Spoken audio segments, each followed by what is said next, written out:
Well, today I've got the privilege of speaking to a man named Jim Taylor. He's an ex-police officer from the Western Australian Police Force, and he's been speaking out in the media, and he's going to be speaking on my channel about what he says is the systemic racism in the police force against Aboriginal people and other ethnic minorities. And it began by when he posted some details of the systemic racism on his Facebook page following the tragic death of George Floyd in Minnesota in May this year, and the backlash that followed that all around the world, and the Black Lives Matter movement. And so I'm really lucky today to have Jim on my channel, and he's very brave to be speaking out about this issue, and he has an important call for all of us, and that's for all of us to do our part to try and stamp out racism wherever we see it, and to be part of the solution rather than part of the problem. So here's Jim. Thank you so much for taking the time out today to speak to us about this really genuinely important and significant issue. I mean, there's never been a better time to speak out about this in the wake of George Floyd's really tragic killing in Minnesota in May this year. And it was so distressing to see that footage. Definitely. But it's not the first, it's not the last. Like, even since that incident happened, we had similar incidents happen. Like, even one of them was almost identical. One of the black persons in America during an arrest was killed by just one of the police officers pressing on his neck with his knee. Exactly the same. It's still happening, but we would hope that will be the last one. It wasn't, unfortunately, but I'm hopeful about the future. Things will get better. Well, look, show us your, give us a good view of your T-shirt, because we can't see the bottom, so stand up a little bit for us. I can't believe this. I can't believe this. Yeah, I can't breathe. Yeah. Look, it's just... Well, I can't breathe was said by George Floyd, and exactly here by David Dungay here. But interestingly, the Aboriginal people's voice is not heard as much, unfortunately. I think that I Can't Breathe became a symbol to symbolize that people who are under oppression, oppressed people, cannot breathe in every aspect of the society, wherever they go, whether looking for work, whether trying to rent a place, whether they go in a shopping center or supermarket trying to buy something, or on their daily life in a picnic or something. The constant harassment, constant discrimination, all that, they just don't have the breathing space where they literally can't breathe. So that actually permeates the rest of the society, rest of the oppressed people, I should call, in that sense. Unless you experience something, you don't really know. I mean, you know it's there, even if for those people who accept that fact, if you're not like one of those people who are denying it, you know it's there, but experiencing is something else. I am not a white person. I wasn't born here, so I faced my own part. But even that was not enough to resonate with certain things. Since I've been involved with the First Nations people here, I had a lot of friends, and I spent a lot of time with them. And I started to go through things with them. I started to live their life in maybe small points there and all that. Like, for instance, we try to rent a place, we try to look for work and things like that. Yeah. Or even walking in the street together, and the way people are looking at him actually. Yeah. And I was like, oh, is this what they go through 24/7? Oh. And if that's what they go through 24/7, it is unbearable. Literally, they can't breathe. Yeah. So I even started to understand just a little bit. And if people understood maybe 5%, 10% of it, they really changed their attitude. So how long were you in the police force for? So you served in the Western Australian Police Force? Yes, I was there for 8 years, between 2004 and 2012. Okay, and can you tell us what you witnessed there during your time? Because I know you've written about this on your Facebook page, and then you've been in the media just recently about what you've been speaking out against. So can you tell us a little bit about what you saw that was distressing? What I saw was, apart from my own experience, that was the racism that I went through personally from my colleagues and all that. The first thing that I witnessed, which was like a slap in the face and it was so shocking, was that actively targeting the Aboriginal people around the city area, because what we were told by our supervisors was, we don't want them in the streets. We want to get them off the streets. So the easiest way is just to arc them up, get them off the streets. So they are easily arced up anyway. So because of what happened and what was done to them by the police, they are in that hyper-vigilant state of emotion already. And they would just go and make comments like, oh, this is our country, it's not your country anymore, things like that. And they would just provoke them, and then, or they would just start searching them and ask their questions and ask their details and this and that. And next thing you see is you've got a arrest. And that arrest was the biggest motivation, because the more arrests you had, the better place you were in the job. Basically, that's like a unwritten performance criteria. If you want to apply for a position, if you want to apply for a promotion, or that you had arrest quotas, you had to arrest a minimum number of people. And in the article I read that you appeared in the Daily Mail, there were some shocking names that Aboriginal people have been called by police officers, like cockroaches. You know, what other names? Usual racist names. Yeah. Coons and boons, and they're like cockroaches, and they're subhuman, lower than humans. Yeah. And once I remember this senior constable said, they are pet nation. They are pets, like they're our pets. We look after them. Oh. So they are pet nation. Oh wow, that's and demeaning. It is demeaning, and so they are lazy. They are useless. All sort of demeaning words that can actually. So that was the first shocking thing, targeting a certain group of people and trying to arrest them. And that was something that didn't sit well with me from the beginning, but that was the culture. And there's a lot of things that I mentioned, like for instance, one of them I can just tell you right now. We've got something called occurrence book in the station, and whatever is happening, you write it there, like arrests and things like that. So two sergeants were talking to each other, and one of them said, "Oh, look at that! We just write down trivial things like arrests and things like that in the occurrence book. Where in good old days we used to write 2 Abo killed, 3 boom killed, and things like that." Oh, that's terrible.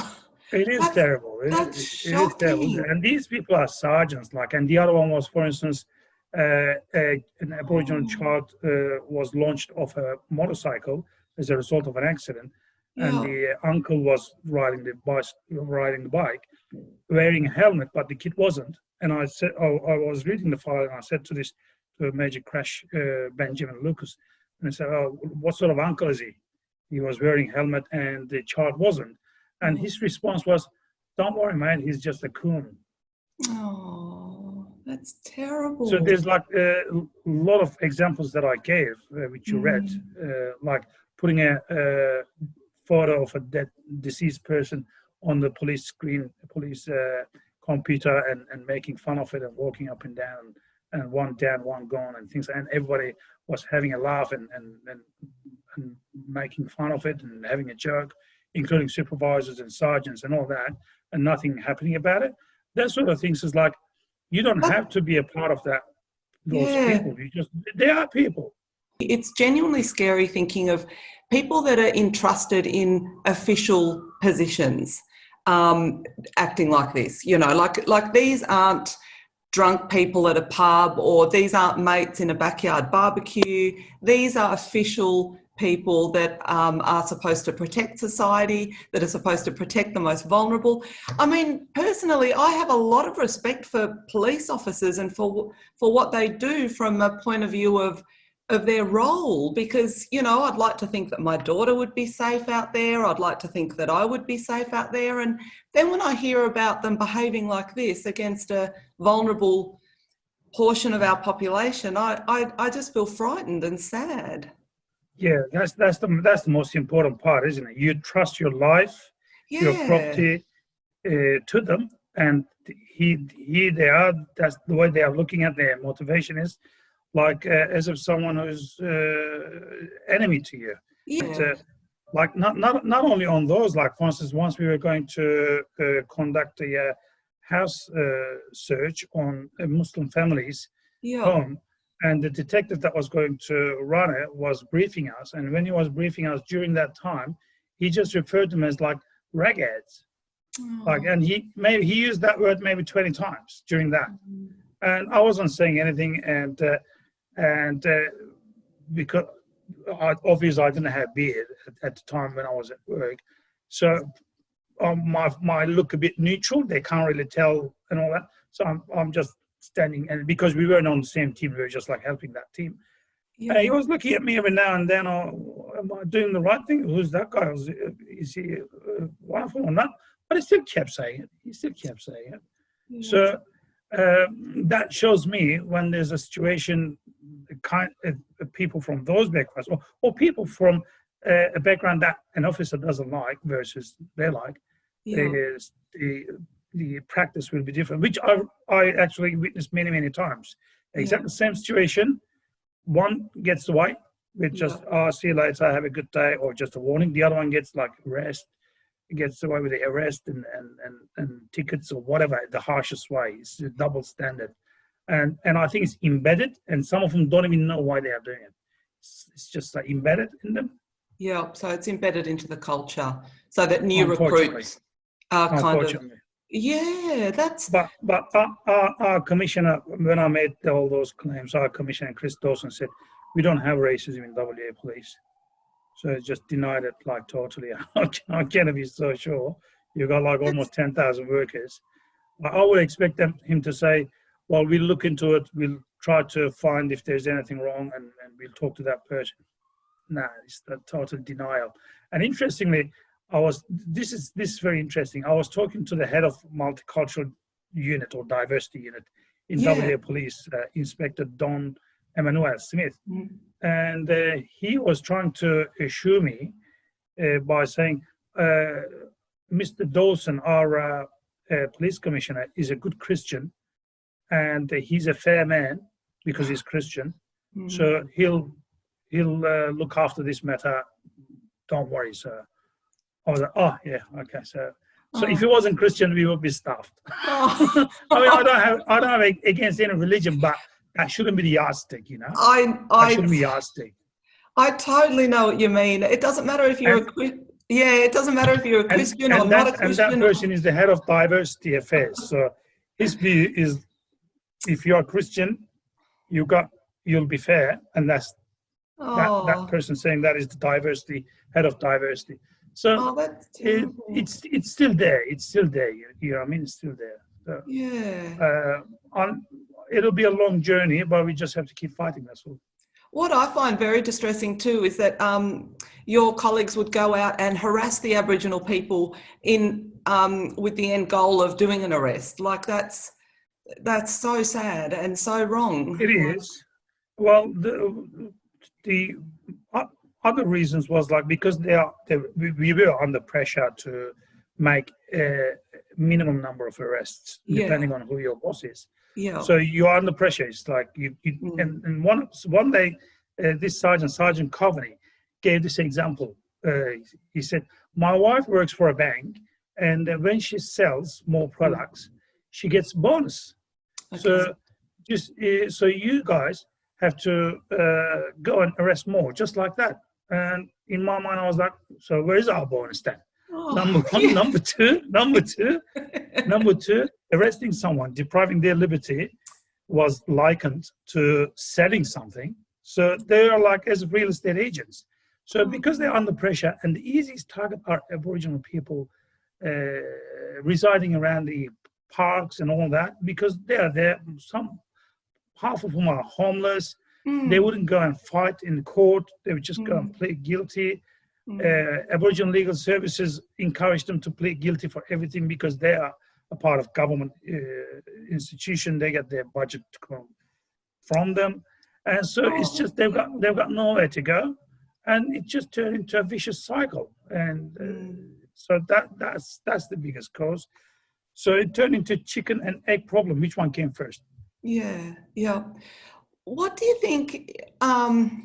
Why do you think the problem exists? Do you think is this a problem Australia-wide? Do you think? Because I know you just worked in the Western Australian Police Force, but you would have interacted with probably police force out. Yeah. Do you think it's Australia-wide? I do, because since I came out, I received a lot of messages from other police officers who are either out of job or currently serving from Northern Territory, Victoria and New South Wales and all that. Yeah. And they all expressed their concern, and they all expressed that we've got similar things here. I think it goes all the way back to the British settlement here and the treatment of Aboriginal people afterwards. So it goes all the way back there, and you've got two civilization, and you are expecting them to integrate into this civilization. It's a huge shock. And imagine what happened to them, all the genocides, all the kids taken, all those atrocities.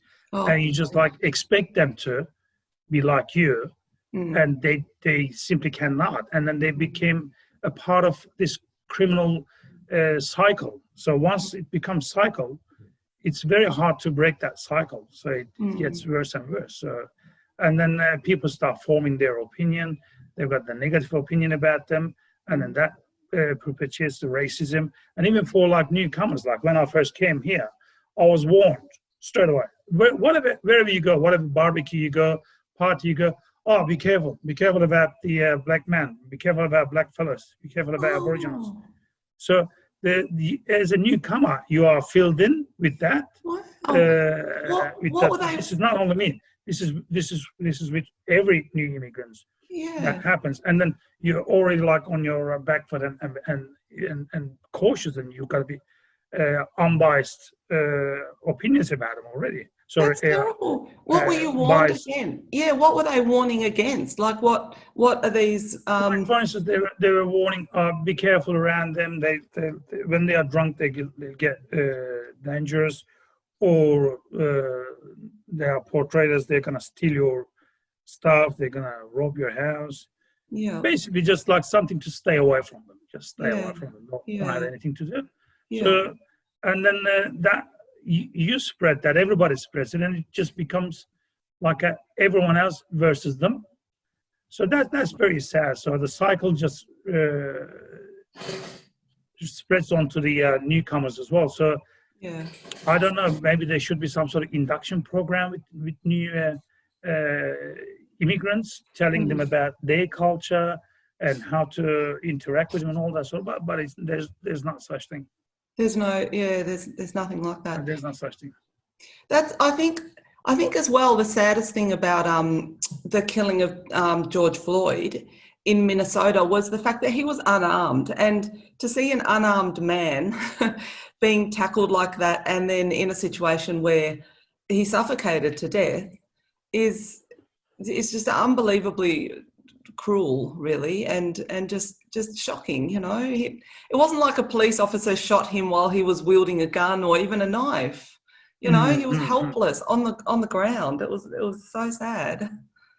Well, the subconscious level of police officers about the consequences of what's going to happen to them when they are dealing with, let's say, again here, with Aboriginal people versus white people versus ethnic people versus rich white people, Yeah. it changes. So if the police's attitude changes, I'm not saying it's conscious. In many cases, it's subconscious. Yeah. It's like without them really knowing that the treatment changes and all that. Yeah. Like, for instance, we went to a robbery once in one of the very rich suburbs in Perth, and we walked in. So the owner opened the house. We walked in. So the other officer was in front of me. I was behind. Because the homeowner opened the door, I thought he would just close it.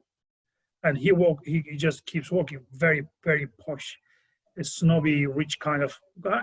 And he just goes, "Shut the door," to me. And I was like surprised. Anyway, I shut the door and we were finished there. And I was talking to the other officer. And I said, "Look there, what he said, like, shut the door, or this and that." And he said, "Yeah, we got to be careful because he might know our bosses." Oh, wow. Yeah. Yeah.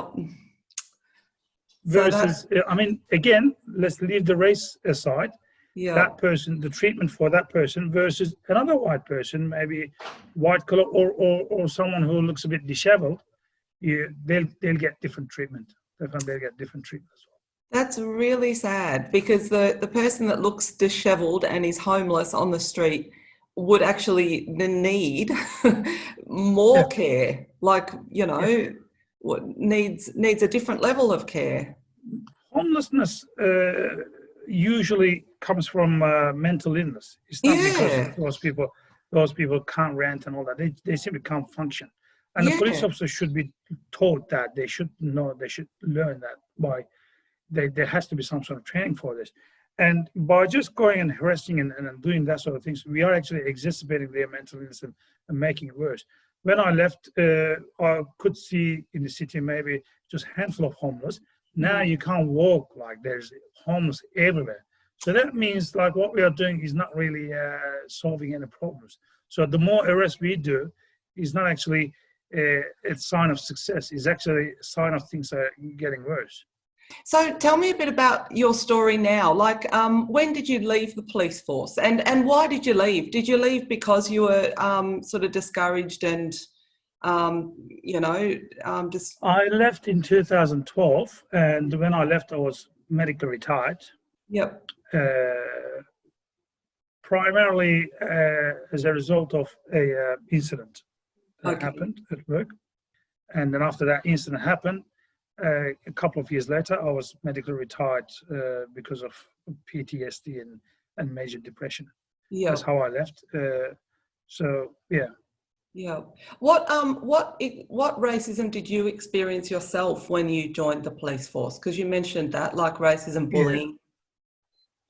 Yeah. I mean, soon after I joined, when I was in the academy, like the first ones seemed harmless, all those name callings, and then when I moved on to a station, it was a lot worse because they were a lot more comfortable or relaxed compared to the recruits in the academy, and a lot of jokes to do with like camel jockeys or donkey fuckers and things like that, and the East Turkey wouldn't know. And especially those jokes were made in front of public. When we were dealing with publics, that was the worst one. And I would get that sort of constant jokes or comments like, "Oh, they employ you here because they've got quotas for foreigners, and otherwise, like, you don't deserve to be here," things like that. So. And or there was just hundreds of many cases like this. And you had a law you had a law degree. yeah. That's incredible. Isn't it ironic? Like the guy who is probably saying that to me is year 12 graduate. Yeah. And he's telling me, you don't deserve to. The amount of studies I made was like 100 times more than that guy. But they are the majority. Whatever majority says is the normal, because Definition of normal is what the majority does, isn't it? Yeah. Their judgment, basically. And but the thing is, like, you don't deal with one person. Like, if we were talking about like an office where you've got 5-10 people working maximum, okay, you can limit it. But where I was working in the first place had 100 people, and then you move to another place, and you move to another place. So during that 8 years career, maybe you come across 200-300 people. Yeah. And then during that 200-300 people, you make one comment and you go your own way, and the other one makes another comment. The other one makes another. Everybody maybe forgets about the comments they made, or jokes they made, and but collectively, when you put them all together, it becomes big on you. So, of course. and as one person, you can't just fight with you 100 people. If it was like limited place, 1, 2, 3 people, you start dealing with them. You learn dealing with them. But what we are talking about is like imagine like you like a castle surrounded by hundreds of soldiers, and they're all throwing one arrow. Yeah. So you'll die. You'll die. Eventually, you'll die. It's like throwing hundreds of small pebbles on a window. Eventually, it'll crack. Yeah, of course. Yeah, for sure. And you stop fighting. Which one are you going to fight? Which one are you going to explain what? And you get sick of it. Do you think some of the systemic racism comes from a burnout as well from police officers that are jaded and tired of dealing, with sort of problems that society? Do you think so? Definitely. Policing is not a normal aspect of life. Like what police officers face is not maybe something that you wouldn't ever face in your whole life. But that's the daily thing for them. And they become obviously hardened and cynical, negative, and they just don't care anymore. Or they lose their sympathy. These people are acting like this because of this. They just like blanket and I don't care. This is my job.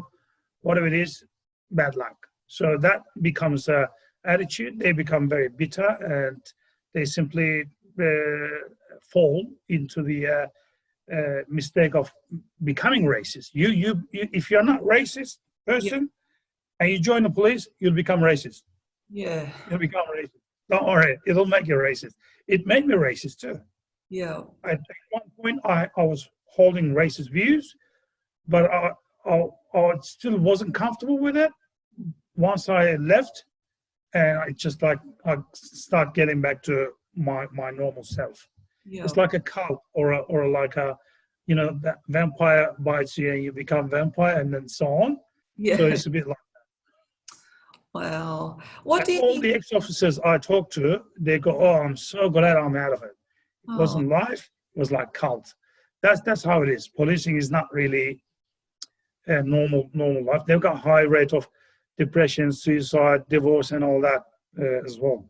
Yeah. It must be a really stressful job, and I really admire your courage to speak out about this because it does sound like a significant problem, and the only way we'll get to a solution is if people talk about it, and if people are open about it and say, yes, this is going on, and what can we do to fix it, and to sort of, what do you think would be a solution to try even to address this burnout and the becoming hardened against, I guess, humanity, and then it's easy to pick on the minorities, isn't it, when you're in that sort of state? Well, first of all, the pressure of issuing certain number of traffic infringements or arresting certain number of people, that pressure should be lifted. There shouldn't be any requirement like that. That's against human rights. So that'll take some of the stress away from the corporates. And the second is the harden up princess culture. That has to be changed. And after every incident, not every like single incident, but after every major incident, there has to be debriefing. Right. And so there has to be more access to psychologists and things like that to talk to. And things like that. So if we don't let the pressure out, it'll just explode, and it explodes from somewhere. It just like, for instance, in Western Australia, we've got about 30 officers every month resigning. Wow. Every month, 30 officers. Every And month. they keep recruiting new officers, like about the same speed. Every 4 weeks you've got 30 new recruits coming in, and every 4 weeks you've got experienced coppers resigning. That's amazing, because I find that really sad too, because you would think that someone with experience would be so valuable in the police force, because they know the ropes, and No, I've come across like where sergeants were like, let go. Okay, if you don't like it, see you later, basically. Yeah. No, that happens. And at one point, the applicant number wasn't enough within Australia. Yeah. They went to Northern Territory, they went to other states, and that still wasn't enough. They went to England and Europe, and they actually brought coppers from there, like direct, they call them DEETs, direct entry academic training. They, like, at one stage, half of us were English. Wow. And they brought English coppers from England, and they gave them permanent residences straight away. And 10% of them, like, straight away resigned before they even just started. They were because they got their permanent residency. So that didn't solve the problem either. Yeah. Because if you don't solve the underlying problem, you won't solve the actual problem. You need to go down deep. But that's how they look at it. So very frustrating. It's very sad too. Since 1991, since the Royal Commission into Aboriginal deaths in custody, there's been over 400, I think about 400 and, deaths, Aboriginal deaths in custody since then. Yeah, it equates about one death every 3 weeks. That blows your mind. It blows your mind. I mean, imagine if it was your family member. Like you said, your child, your uncle, your partner. Like, it's a lot deeper than actually it looks. Not only policing, many different places. Like another story that I was told, this person went to a private hospital, and the nurse or one of the person was reading all the questions, and one of them was like, "Are you Aboriginal or Torres Strait Islander?" And the person, I shouldn't ask this question, should I? Because you wouldn't be in a private hospital anyway if you were. Oh, serious? Oh, that's so sad. That's so uncalled for, isn't it? That's so uncalled for to have that sort of attitude against our fellow Australians. Like, we're all people. This makes me really sad. We're all people. I don't understand. It's genuinely sad. Everyone is so valuable. Yeah, but that's just that supreme. I think it's seeing yourself above others mentality, and it's not acceptable. So we should understand that if you shouldn't be ashamed, or you shouldn't be particularly proud of something that you haven't chosen. Yeah, so you haven't chosen how you came about this world. I haven't chosen either. So you shouldn't be ashamed. I shouldn't be ashamed. No, or I shouldn't be particular. I should be proud of my own contributions and achievements and deeds and things like that. Yeah, I can look like this, or I can be the best person in the world, or I can be the worst person in the world. My look shouldn't make it worse or better. Yes. So that's a very archaic understanding. That's like, we are not living in 1930s Germany or anything like that. Exactly. Yeah, that's such a good point. Exactly. I love that. Yeah, you shouldn't be proud of something that you've just born with, Simple as that. I mean, as simple as that. Because this is the biggest fault line within the Australian society. Yep. If you want to become one, I don't want to say one nation, but if you want to become like united nation, unity, we shouldn't act like a lot of small communities that are fighting with each other or judging each other and things like that. That's true. So we should mold into each other.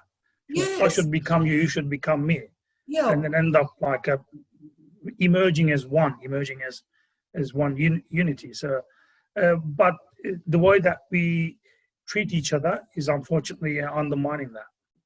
Yeah, that's really true. And you'd be stronger as a community, like if people pull together, have compassion for each other. And wouldn't it be amazing in the police force if the goal was the less arrests you do, the better, like rather than the more arrests you do, like Yeah. you know. You can because actually you can solve 90% of the problems by just talking to them. Yeah. But if you've got the pressure, you can just go and taser them. Yep. Yeah. Which one do you prefer? Yeah. So it becomes like a police state. We are becoming like America every day. Yeah. So it's we are getting more and more heavy-handed. Yeah. So is like we can use America as an example. Is a heavy-handed policing solving problems? No, it's making it worse. Look at Norway and Sweden. So we have to really take as role models those countries, not countries like America. Yeah, that's true. I come from Finland, and You? it's true. Yeah, Sweden, and they're very socialist countries. They've got good. Finland, you'll be surprised, but Finnish people and Turkish people actually racially similar. Yeah, I believe that. They used to be relative tribes. Turkish is in same as Bulgarian, Hungarian, Finnish, and they are in the same language group. Okay. Oh, that's genuinely interesting. I didn't know that. It's interesting, yeah. And that's a lesson, really, that you know, we all come from the same, you know, no matter what race you are, like we're all humans, we're all so similar underneath, I think, in many ways. Yeah, and we should be aware of that. We should be aware of that. I want people to stop asking each other, where are you from?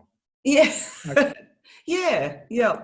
That's a good point. So, that's a very good point. We're Australian. I know I wasn't born here, and I came here when I was 24 and all that. I feel more Australian now than Turkish, for instance. Yeah. I miss Australia more than anywhere else. Yeah. So, and when somebody said, where are you from and all that, it just makes them feel like an outsider. Yeah. I mean, all right, in many cases, it's a genuine question or things like that, but we've got the reflex now. We've got those reflexes. Yeah. Even like for someone who was born, bred here, and speaks English like from Australia and all that, and we still do that. People still do it. You look different. Where are you from? Different than what? So, what do you think we could do to try and address this problem, both in the police force, and what could we as individuals do to be part of the solution rather than the problem? Yeah, well, individuals shouldn't stay silent. That's the worst thing you can do. If there's anything happening, just show your reaction right there and then. Sure. With the police, as far as the police is concerned, which I told them my opinion as well, we have to get off this the arrest quota thing. Yeah. And we have to create a space in Perth where only the Aboriginal people can go and can talk to each other, can receive all the services, all the help, everything there. Yeah. And it can be policed. So, I mean, by like social workers or without like guns and or no uniforms and all that. Yeah. And police shouldn't go there unless they are called by these people. Yeah. Like if there's a real thing, something happening. So if we just take that constant conflict, which is if we can get them out of the same zone, so that will start healing things. As far as I'm concerned, this is from the Aboriginal point of view.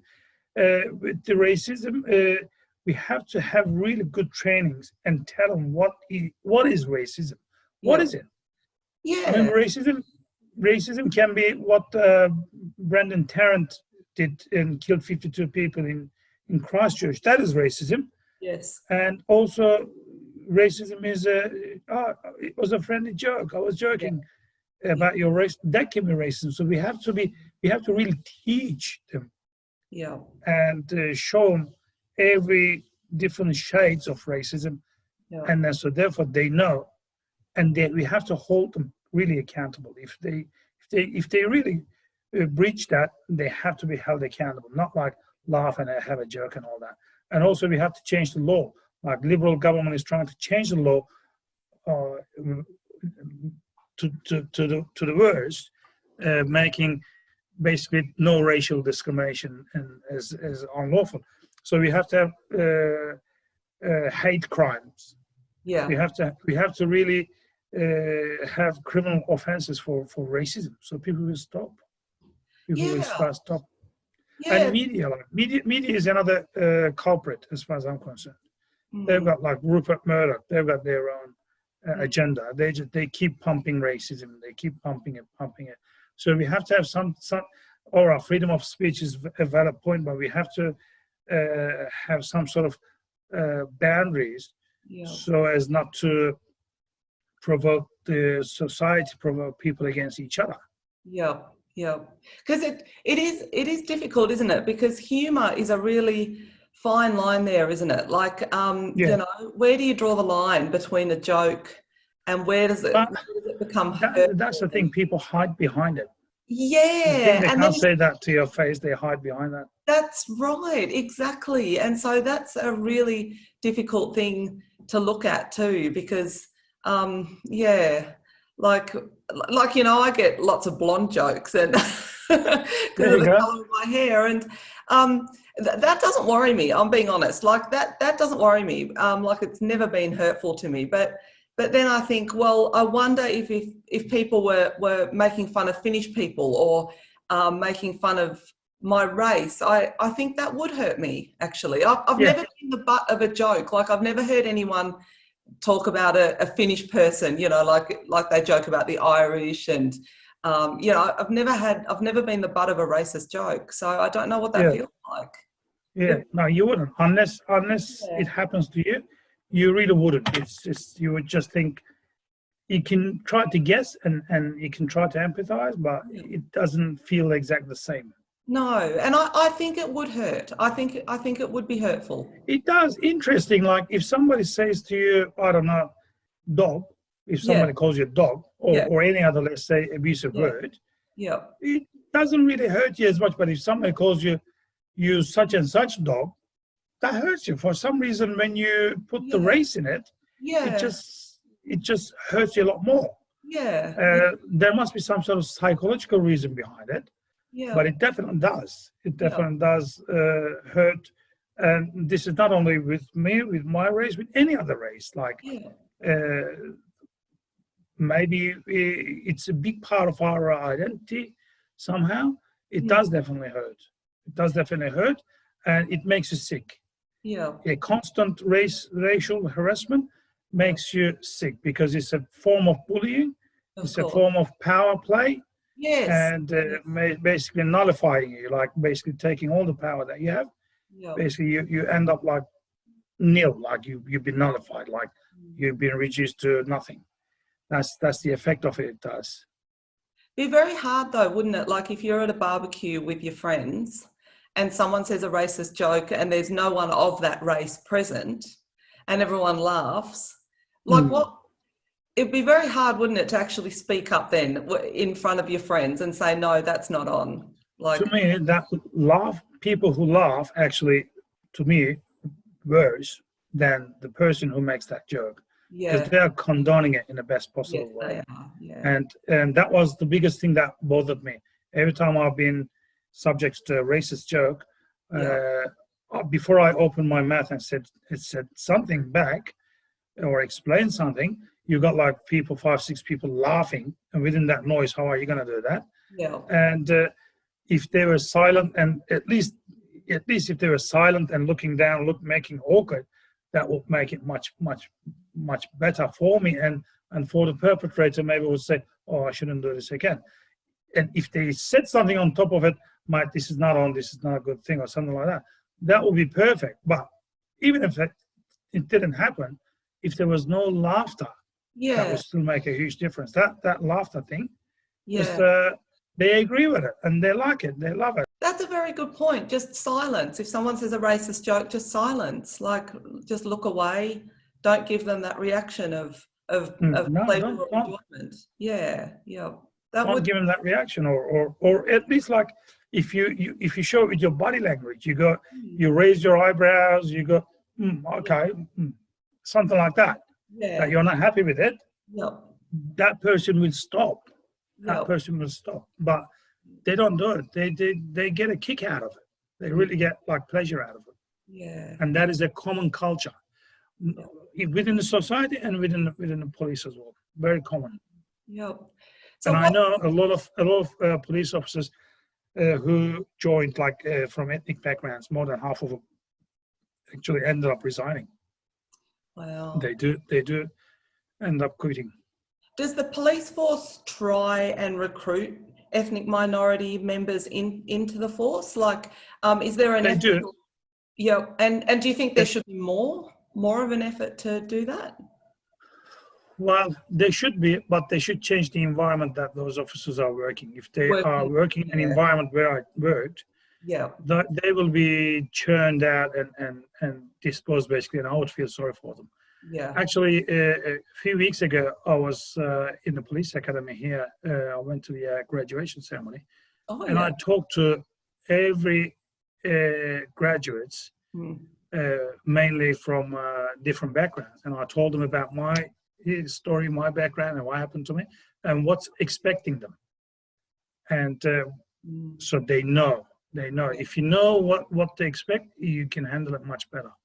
Otherwise, by the time you figure out, it may be too late. And most of them were shocked. Most of them were in shock.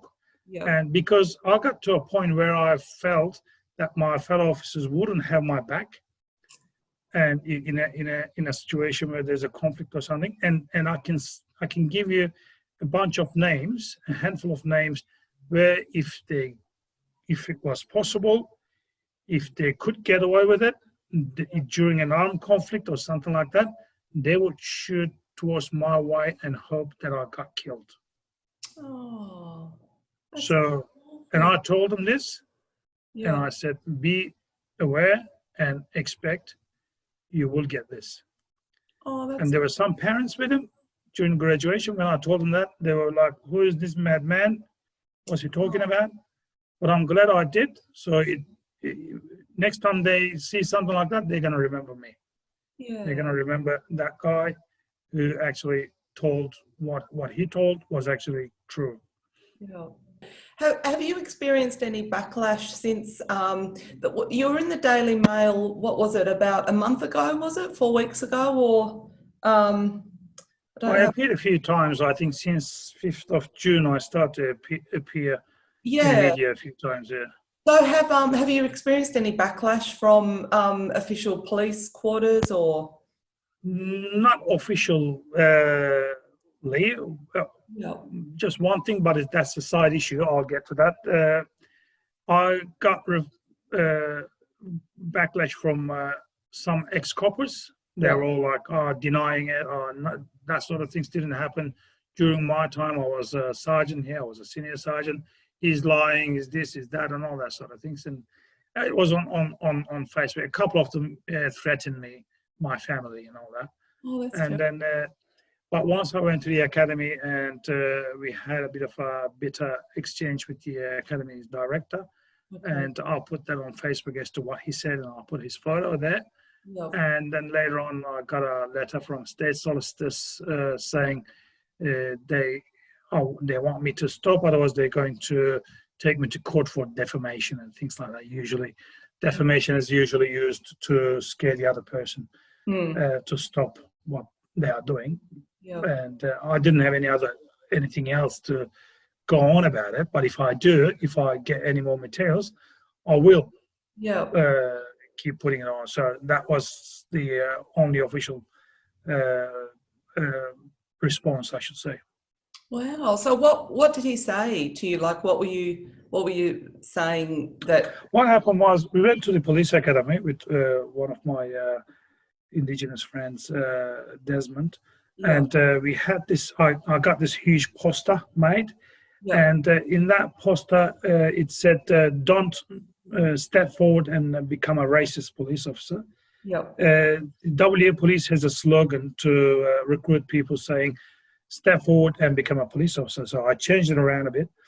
And then we went to the academy. We stood outside of the change room building, and then later on their classroom building.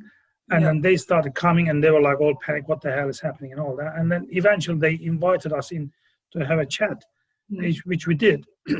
And it was all good, all with four of them.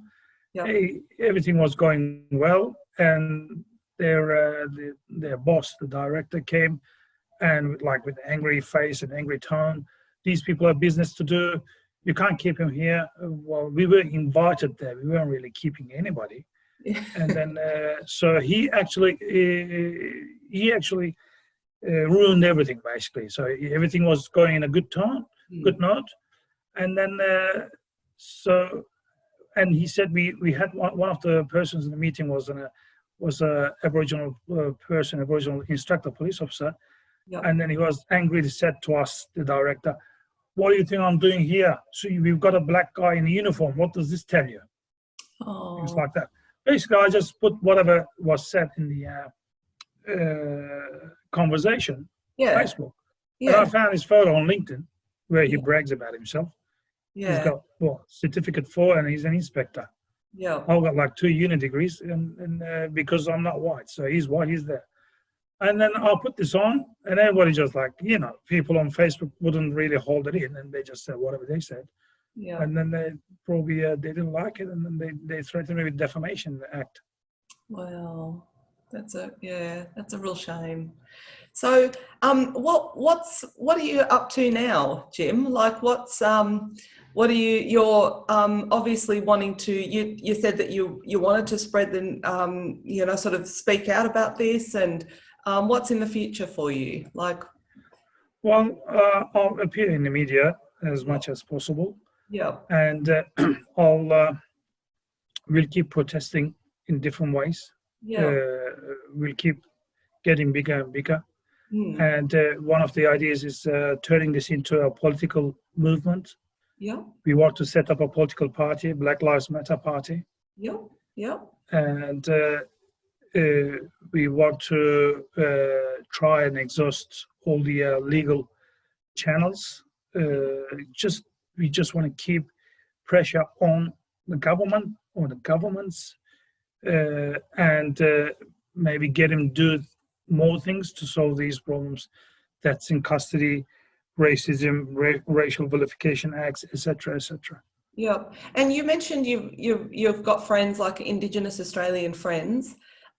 Is it a bit of a group that you have going on at the moment? Like, are there a few of you sort of banding together and having conversations like this with people in official positions? And we've got elders Herbert Brofer, and some others. We have Facebook groups, we have action groups, and all that, and I'm in touch with people like yourself.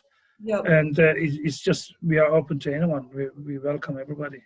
Because this must be a huge concern to Aboriginal elders as well. Like, I'm sure they are really keen to see change happening. It is a big concern. They've been fighting for their whole life. Some of them are 78 years old, still fighting. Their children now took over. They are fighting, and it's something that would go for a while, for a long time. Unfortunately, there's no recipe that you can actually solve this problem overnight. But as long as people look inside, the institutions and governments look inside and try to really, we should stop caring that we are blamed. That's okay if you are blamed. If you accept and okay, this is the problem. What can we do? This is what we can. But and then you can move forwards. But one thing I see, especially on the government side, like Western Australian government side, WA police side, is like straight denial, straight no, didn't happen, no, So if you've got that attitude, this problem is not going to go away, and it'll just continue. Because it's a social issue. It's not a policing thing. It's a social issue. That's true. It is a social issue. And they blame them to be racist as well. They say Aboriginal people are racist. We are not racist. It's I've never been told to go back to my country by an Aboriginal person, but I've been told so many times I lost count, including my colleagues, to go back to my country. My colleagues as well, and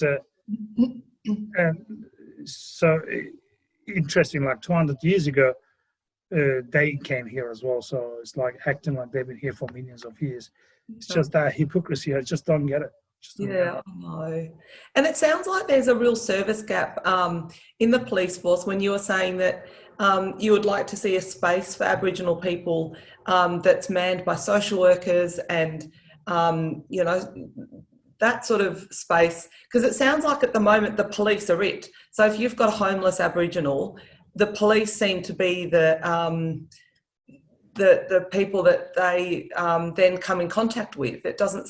There should be a middle road, shouldn't there? Like there should be. Yeah, there should be. Yeah, it's on the police lap. Yeah. They end up trying to solve it, and they make it worse.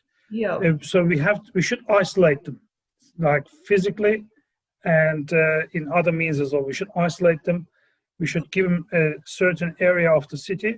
Yeah. Like we've got parks, a lot of parks. I'm talking about those that are living in the streets and things like that. Yeah. Give them like some little accommodations, and they can do their rituals, their arts. They can receive all sort of helps and treatments, maybe get back on their feet and things like that. Mm-hmm. And then the police won't be there, because as soon as they see the blue uniform, that's enough as well. Yeah. Because we have to accept that they were taken away by the police, by their families. They were killed by the police and things like that. So, police was there. Was on the other side for them. It's like somebody punch you in a supermarket, and you go to court, and that person is the magistrate. Yeah. Oh, yeah. It's a bit like that. So we have to isolate. We have to get them out of the picture, and they have to have their own people, like not maintaining law and order there. And if it's going to get out of control, then they can call the police. So therefore, if the police interaction is 10 times, 20 times, it'll be once. So it can be much more handleable for them. Yeah. So, and then once we isolate them from each other, and the police goes and attends real burglary, real problems, rather than harassing them. And when you call them, you just wait for 3 hours for the police to come. Yeah. So, and that's for the benefit of mainstream society as well. Yeah. And so that's the start. That's, as far as I'm concerned, that's the start. Yeah, I agree. Like that would be a good start to, you know, and you need to keep speaking out about this. We all do. We all need to look inside ourselves, I think, and pick up moments of racism that we may not have really identified or even meant, you know, in any sort of. The other thing I wanted to say was we have to change the syllabus in school, like from the primary school starting, like history lessons. Our history is totally different than what really happened. Okay, yeah. You have to really start teaching what really happened, and then reconciliation can start. Otherwise, just a lip service, just saying sorry is just a lip service, really. And if you keep doing what you were doing after you said sorry, that means you weren't really sorry. You didn't really regret what happened. You just said it just to get away with it.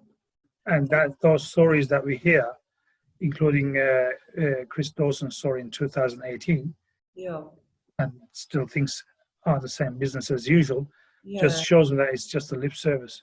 I was in Albany a few weeks ago, and there was this old ship there, and the outside of the ship there was a plaque with the writing on it saying the ship is called Amity. This ship, Amity ship, brought the first Europeans here, European settlers here, and this ship brought immense change to local people, Minang people. So immense change. What do you mean by that? What do you mean by saying immense change? So it's such a sugar-coated history. Is it the massacres we are talking about, rapes, or which one, like killings and all that? So we have to really face up to it. Really, we should stop sugar-coating it. Yes. And really tell it as it is. Yeah. And confront with it, and then move on from there. Because the reality, hide it. Yeah, the reality would be this shit brought disease to the local people. This shit brought death to the local people. The crew of this ship killed local people. That's immense change. So it sounds to me, if I was a tourist coming here reading immense change, wow, it must have really improved their life. Yes. That's how I would proceed. That's how it's worded. Immense change. Yeah. It is. So it's everywhere. Like these sort of examples are everywhere. So we have to really own up to it. We have to own up and really face to it. Okay, this is what happened, and what can we learn from it, and what can we do, rather than denying it and sweeping it under the carpet. So that has to change. Yeah, that's true. I'm really keen for each of us to be part of this solution. Simple things like not laughing at a joke. What else do you think we can do? Because how we should even be taught that, like in a pre-primary kindergarten. Yeah. So, is this funny? Yes. No, it's not. No, it's not. So things like that. So if it hurts and this hurts and that hurts, we have to be taught. I mean, you can be a minority as well. You can go and live in. Let's say you went to Qatar and you worked as an engineer. Yeah. So you are a minority there, and then you get like being teased all the time. Yeah. Can you imagine? Would you like that? No, of course you wouldn't. So that's why we have to teach our children. We have to start with the children, with our children. Yeah, I can't imagine what that experience would be like going to the shops or going to school or going to my workplace and being teased for just who I was. I can't imagine what that would be like. You can't change it, can you? Yeah. You can't change your skin. Yeah, no, you can't. Yeah, absolutely. No, you can't. And you shouldn't have to, and you shouldn't even want to. You really shouldn't want to, and it shouldn't be an issue. Actually, at one point I was looking at all the Black Lives Matter rallies and all of that. I think it's such an important point to obviously have Black Lives Matter, but then at one point I thought to myself, I wonder why we don't just change it to Lives Matter. Because lives matter. It doesn't matter if it's black or white. A life matters. Of course it does, but Black Lives Matter don't mean only Black Lives Matter. Yeah. Black Lives Matter actually mean Black Lives Matter too. Yeah. You guys matter, but we matter too. Yeah. Because we want to come to the same level as you. So we want to be treated like you. Yes. That's what it means. But because of the English language, if you say Black Lives Matter too, it's kind of loses as a slogan. But I totally know. People who want to undermine that are using it against the others. It's like, as a Black Lives Matter, and we don't really care about anyone else. It doesn't really mean that. Lives matter, of course. Lives matter. All lives matter. Every human being is being matters. Yeah. Animals matters. Yes. Plants matters. The earth matters. Yes, it does. It's so true. We are all together. We are actually a part of all this ecosystem. Yeah. We have to care about all these. The Mother Earth is looking after us, and we have to stop hurting it. We are hurting Mother Earth so much. Yeah. It's going to say enough is enough one day, and going to destroy us. And I'm sure Mother Earth is not going to care about our skin color when it's saying. So we all matter. Everything we all have emotions. A cat gives birth and starts looking after its baby. Yeah. Humans, same. You got same worries as the Aboriginal woman has, or the Eskimo. We feel the same. We have the same anxieties, same concerns, same instincts, and all that. It's such an important topic, and it's so significant to just keep talking about this and to keep voicing what you know, and yeah, just keep this conversation open for all of us. You know, I really admire what you're doing and you're very brave to speak out about this and to say, no, this is happening. We need to look at the issue, and yeah, good on you. You're a good man. I hope my bravery opens some doors for others. Yeah. And I can see already a lot of people are supporting me, and they came out with their own stories and things like that, which they normally were holding it in. So yeah. I can see it's making a difference already. That's absolutely wonderful. I'm really, really so pleased to have had the chance to talk to you today and to hear your story. And is there anything else we should know? Like, is there anything else you want viewers? What would be the most important message you would want viewers to take away from today? Like, what would you like to say? Don't stay silent. Don't stay silent. Mm-hmm. Show your reaction right then there. Yeah. Whether you can just say one word, or you can maybe film the incident and put it online. Mm-hmm. Don't just stay silent and tell that person what you're doing is wrong. Yeah. What you're doing is wrong. Yeah. That's the least we can do. That's the least people can do. Good on you. That's fantastic. That's a really good message, and that's a really good takeaway for us all. Thank you. Thank you so much for your time. Thank you, Suvi. One day when I come to Gold Coast, I've got a friend to visit. Well, you sure do. You've got a definite friend here. We'll have a coffee. Okay. Thank you very much. Thank you, Jim. We'll be in touch. Okay. See you. Take care. Bye. Yeah, bye.